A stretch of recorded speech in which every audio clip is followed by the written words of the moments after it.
എല്ലാവർക്കും സുൽഫത്ത് ഗ്രീനറിയിലേക്ക് സ്വാഗതം. ഇന്നത്തെ എന്റെ ഒരു കൊച്ചു വീഡിയോ ഉണ്ടാ. ഡ്രാഗൺ ഫ്രൂട്ടിന്റെ ഫ്ലവർ മിക്ക ആൾക്കാരും കണ്ടിട്ടുണ്ടാവില്ല. എന്താന്ന് വെച്ചാൽ ഡ്രാഗൺ ഫ്രൂട്ടിന്റെ ഫ്ലവർ വിരിയണ രാത്രിയിലാണ്. അപ്പൊ നമ്മൾ നേരം വെളുക്കുമ്പത്തിനും ഡ്രാഗൺ ഫ്രൂട്ടിന്റെ ഫ്ലവർ കൂമ്പി പോയിട്ടുണ്ടാവും. അപ്പൊ കണ്ട ഒരു 8 മണി വരെയൊക്കെ നമുക്ക് ഇതേപോലെ ഫ്ലവർ നിക്കുള്ളൂ. കണ്ട ഇതേപോലെ ഫ്ലവർ വിരിഞ്ഞിട്ട് രാത്രിയാണ് ഇത് വിരിയണെന്ന് പറഞ്ഞല്ല.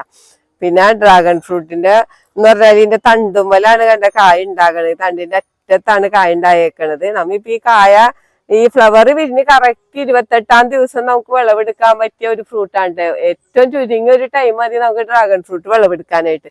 അപ്പൊ നമ്മളിപ്പോ ഈ തണ്ട് തന്നെ മുറിച്ച് നമ്മ അടുത്ത വർഷം നടുകയാണെങ്കിൽ നമുക്ക് പിറ്റേ വർഷം തന്നെ ഡ്രാഗൺ ഫ്രൂട്ട് കായ്ച്ച് തുടങ്ങും. കണ്ട ഇതിങ്ങനെ വിരിഞ്ഞ് നിക്കണത് എന്ത് ഭംഗിയാണെന്ന് നോക്കിയേ. അപ്പൊ ഇത് ഡ്രാഗൺ ഫ്രൂട്ടിന്റെ ഫ്ലവറൊക്കെ കാണാത്തവർക്ക് വേണ്ടിയിട്ടാണ്. ഈ സമയത്താണ് പരാഗണം ചെയ്ത് കൊടുക്കേണ്ടത്. നമ്മുടെ വെറൈറ്റി എന്ന് പറഞ്ഞാൽ പരാഗണം ഒന്നും ചെയ്ത് കൊടുക്കേണ്ട ആവശ്യമില്ല. അല്ലാണ്ട് തന്നെ എല്ലാ ഫ്ലവറും കായ പിടിക്കുന്നതാണ്. അപ്പൊ പരാഗണം ചെയ്ത് കൊടുക്കേണ്ടത് എങ്ങനെയാന്ന് വെച്ച് കഴിഞ്ഞാല് നമ്മ ഈ പൂമ്പൊടികൾ കണ്ട ഈ പൂമ്പൊടികൾ എടുത്തിട്ട് ബ്രഷ് വെച്ചിട്ട് നമ്മ ഇതിലേക്ക് ഇട്ട് കൊടുക്കാം.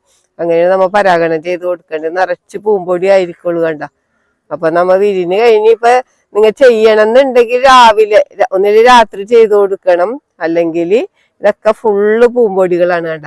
രാവിലെ രാത്രി ചെയ്ത് കൊടുക്കണം. അല്ലെങ്കിൽ രാവിലെ ഒരു 7 മണിയൊക്കെ ആകുമ്പോ തന്നെ നിങ്ങൾ ചെയ്ത് കൊടുത്തോളണം. അല്ലെങ്കിൽ ഈ ഫ്ലവർ അങ്ങോട്ട് കൂമ്പിപ്പോവും. ഇത് ഡ്രാഗൺ ഫ്രൂട്ടിന്റെ നാളെ വിരിയാനുള്ള മുട്ടാണ്ടിക്കാണ്. ഇതേപോലെയാണ് ഇതിന്റെ മുട്ടിരിക്കുന്നത്. നാളെയാണ് ഇത് വിരിഞ്ഞ് കിട്ടുള്ളൂ കണ്ട. ഇതേപോലെ കണ്ടൊക്കെ പുറമൊക്കെ നല്ല കാപ്പി കളറ്, നല്ല കാണാൻ നല്ല ഭംഗിയാണ്.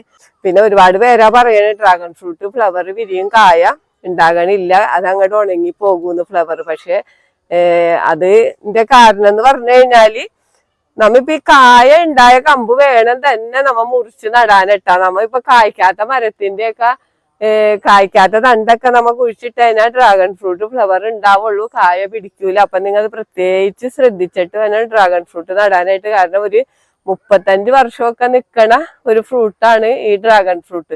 അപ്പൊ അത് നമ്മ നടുമ്പോ വളരെ ശ്രദ്ധിച്ചിട്ട് വേണം നടാനായിട്ട്. നമുക്ക് ഇതിന്റെ കണ്ട ഇതിന്റെ സൈഡിലൊക്കെ മുള്ളുകളൊക്കെ കണ്ടില്ല. അപ്പൊ നമ്മ ഇതേപോലെ ഡ്രമ്മിലൊക്കെ വെച്ചിട്ട് നമുക്ക് പാരപ്പറ്റിന്റെ അവിടെയൊക്കെ ഇട്ട് കൊടുത്തു കഴിഞ്ഞാല് അവിടെ കിടന്നിട്ട് നമുക്കിപ്പം മാർച്ച് തുടങ്ങി നവംബർ വരെ ഫ്രൂട്ട് കിട്ടിക്കൊണ്ടിരിക്കും. അങ്ങനത്തെ ഒരു ഫ്രൂട്ട് തന്നെയാണിത്. അപ്പൊ നിങ്ങൾ വാങ്ങിച്ച് നഴ്സറികളിൽ നിന്നൊക്കെ മേടിച്ച് നടുമ്പോ പ്രത്യേകിച്ച് തന്നെ നമ്മ വിശ്വാസമുള്ളടത്തുനിന്ന് വേണം ഡ്രാഗൺ ഫ്രൂട്ടിന്റെ കമ്പ് മേടിച്ച് നടാനായിട്ട്. നമ്മ കമ്പ് മേടിച്ച് നട്ടാൽ മതി, പെട്ടെന്ന് തന്നെ വേര് പിടിക്കണതാണ് ഡ്രാഗൺ ഫ്രൂട്ട്. അപ്പൊ അത് കായുള്ള കമ്പ് മേടിച്ച് നടണം. പിന്നെ പ്രത്യേകിച്ച് പരിചരണം വേണ്ട. വേനൽക്കാലത്ത് നമ്മ ആഴ്ചയിൽ ഒരിക്കലും കുറച്ച് വെള്ളം ഒഴിച്ചു കൊടുത്താൽ മതി.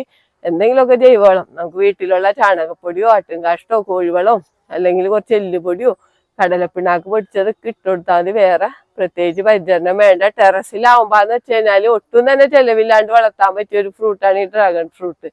നമുക്ക് പറമ്പിലൊക്കെന്ന് പറയുമ്പോൾ നമ്മ പോസ്റ്റിന് ചെലവുണ്ട്, അതൊക്കെ കുറച്ച് ചെലവുള്ളതാണ്. ഇത് ഒട്ടും തന്നെ ചെലവില്ല. പിന്നെ കീടങ്ങളുടെ രോഗങ്ങളുടെയും കുറവാണ് ടെറസിൽ നടണ ഡ്രാഗൺ ഫ്രൂട്ട്. പറമ്പിൽ നടണേന് കുറച്ച് രോഗങ്ങളൊക്കെ വരാൻ സാധ്യതയുണ്ട്, ഒച്ചിന്റെ ശല്യമൊക്കെ വരും. പക്ഷെ നമ്മൾ ടെറസിൽ നടണേന് യാതൊരുവിധ രോഗങ്ങളൊക്കെ കുറവാണ്. നമുക്ക് ഫ്രൂട്ട് വിളവെടുക്കാൻ വളരെ എളുപ്പമാണ് ടെറസിലൊക്കെ ആവുമ്പോ.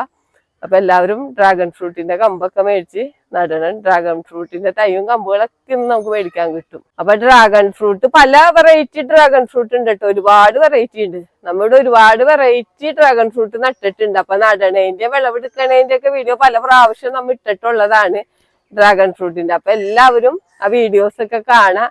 നമ്മ നട്ട് ഒരു 1.5 വർഷം എത്തിയപ്പോ തുടങ്ങി നമ്മുടെ ഡ്രാഗൺ ഫ്രൂട്ട് കഴിക്കാൻ തുടങ്ങിയതാണ്. നമുക്കിപ്പോ ഡ്രാഗൺ ഫ്രൂട്ട് നമുക്ക് വർഷത്തിൽ ഇപ്പൊ നമുക്ക് നമ്മുടെ വീട്ടിൽ നിന്ന് തന്നെ വിളവെടുത്ത് കഴിക്കുമ്പോൾ ഭയങ്കര ടേസ്റ്റുമാണ് നമ്മുടെ ഫ്രൂട്ടിന്. വീട്ടിലുണ്ടായ ഫ്രൂട്ടിന് കടയിൽ നിന്ന് മേടിക്കണ പോലെ ഒന്നല്ല ഇതെന്ന് പറഞ്ഞാൽ നമ്മ പാകമായി പഴുക്കുമ്പോഴാണ് വിളവെടുക്കണത്. കടയിലൊന്നും അങ്ങനെയല്ല, അവര് പാകാവണേക്ക് മുമ്പ് തന്നെ വിളവെടുത്ത് കൊണ്ടുവന്ന് വെക്കണതാണ്. പിന്നെ കേടായി പോണ ഒരു ഫ്രൂട്ടാണ്. ഒരു 4-5 ദിവസം കഴിയുമ്പോ തന്നെ അഴുകിപ്പോവും. പക്ഷെ കടയിലിരിക്കുന്ന ഡ്രാഗൺ ഫ്രൂട്ട് നിങ്ങൾ ശ്രദ്ധിച്ചാൽ എത്ര ദിവസം ഇരുന്നാലും അത് കേടാകാണ്ട് അതേപടി ഇരിക്കണം. അപ്പൊ അതില് എത്രത്തോളം മരുന്നുകളൊക്കെ അടിച്ചിട്ടുണ്ടെന്ന് അറിയാം. അപ്പൊ നമ്മളെ വീട്ടിൽ കൃഷി ചെയ്താൽ മാത്രമേ നമുക്ക് ഫ്രഷ് ആയിട്ട് കഴിക്കാൻ പറ്റുള്ളൂ. നമുക്ക് നല്ല ഡ്രാഗൺ ഫ്രൂട്ട് നമുക്ക് കഴിക്കാം. അപ്പൊ എല്ലാവരും ഡ്രാഗൺ ഫ്രൂട്ടൊക്കെ വീട്ടിലോരെ വെച്ചു പിടിപ്പിച്ചു. നമുക്ക് ഇന്ന് എല്ലാവർക്കും ടെറസിട്ട വീടൊക്കെയാണ്.